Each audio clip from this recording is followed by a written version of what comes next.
Business idea related video সিরিজে আপনাদেরকে স্বাগত।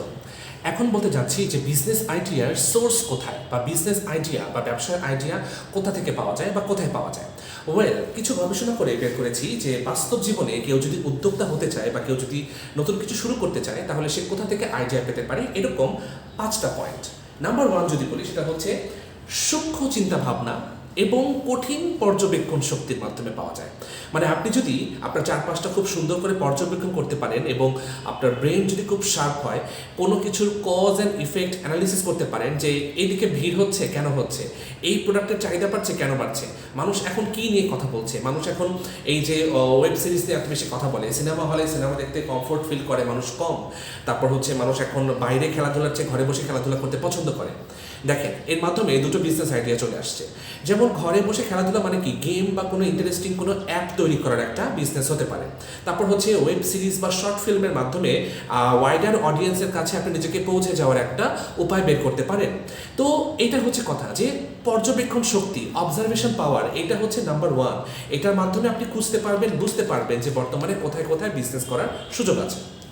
নাম্বার 2 যেটা বলবো সেটা হচ্ছে মানুষের অভিযোগ খেয়াল করতে হবে। মানে মানুষ কী নিয়ে কমপ্লেন করে তার লাইফে, যে ধুর এটা করতে পারছি না, ওটা করতে পারছি না।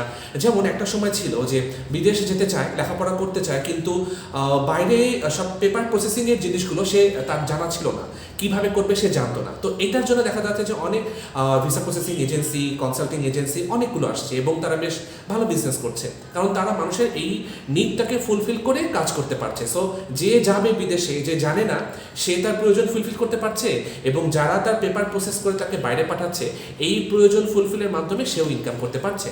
সো মানুষের কমপ্লেন, মানুষ কোথায় কমপ্লেন করে ডেইলি লাইফে, কোথায় অভিযোগ, কোথায় সে আটকে যাচ্ছে, কোথায় সে বেরোতে পারছে না, কোথায় একটা প্রবলেম নিয়ে বারবার মানুষ কথা বলছে, এই জিনিসগুলো থেকেই কিন্তু আপনার একটা আইডিয়া পাবেন, বা এখান থেকে আপনার বিজনেস আইডিয়া আসা হচ্ছে যে তার মানে এই হচ্ছে সমস্যা, আর এই সমস্যার সমাধানের পথ যদি বের করতে পারি, in a return of profit যদি বিজনেস ফর্মেটে বের করতে পারি, তাহলে তো আমার বিজনেস করার একটা সুযোগ আসছে।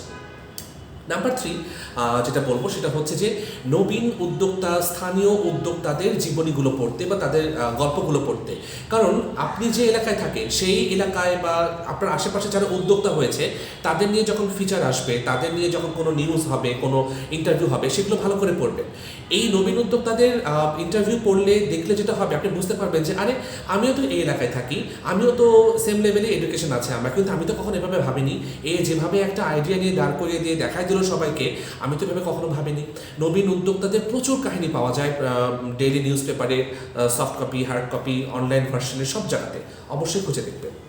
তৃতীয় যেটা বলবো সেটা হচ্ছে যে স্কলারদের ইন্টারভিউ পড়া, বা স্কলারদের সম্পাদকীয় যে পাতাটা থাকে প্রথম আলোতে বা যে কোনো নিউজ পেপারে, তো ওই স্কলারদের অপিনিয়নগুলো পড়া। কারণ স্কলাররা যখন বিভিন্ন অপিনিয়ন লেখে তখন ওখানে কিন্তু সুন্দর সুন্দর কথা থাকে।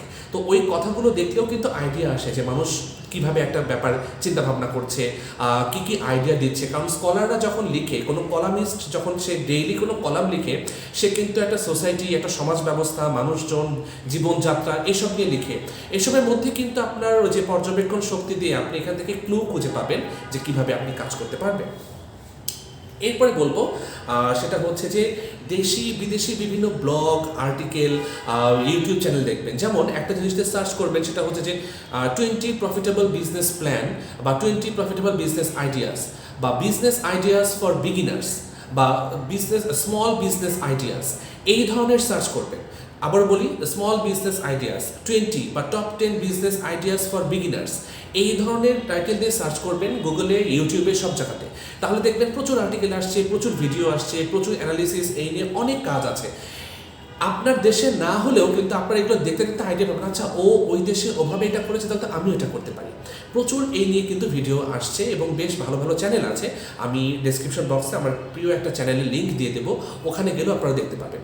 ঠিক আছে? তো এভাবেই মানুষ কিন্তু বিজনেস আইডিয়া বিভিন্ন খুঁজে পায়। যেমন আবার বলি, সূক্ষ্ম পর্যবেক্ষণ শক্তি, তারপর হচ্ছে আপনার মাইন্ড পাওয়ার, আপনার হচ্ছে অ্যানালিসিস পাওয়ার, এই জিনিসগুলোর মাধ্যমে। তারপর হচ্ছে কোথায় কোথায় মানুষ অভিযোগ করে, সেই জিনিসগুলো অ্যানালিসিসের মাধ্যমে মানুষ কেন অভিযোগ করছে। অভিযোগ মানে হচ্ছে একটা প্রবলেম, তার মানে আপনি যদি সলিউশন আনতে পারেন, আপনি এখান থেকে একটা উইনার হয়ে যাচ্ছেন।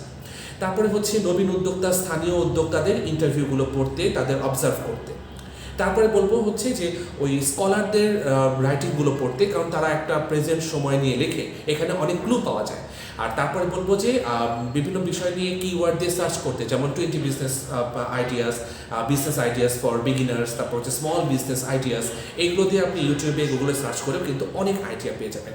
এইসব জায়গা থেকে চিন্তা ভাবনা করে যাচাই বাছাই করে বুঝবেন যে কোনটা আপনার জন্য ভালো হয়, তারপর সেভাবে আপনি আগাবেন। ঠিক আছে, আসছি লেসন 3 নিয়ে। ভালো থাকবেন সবাই।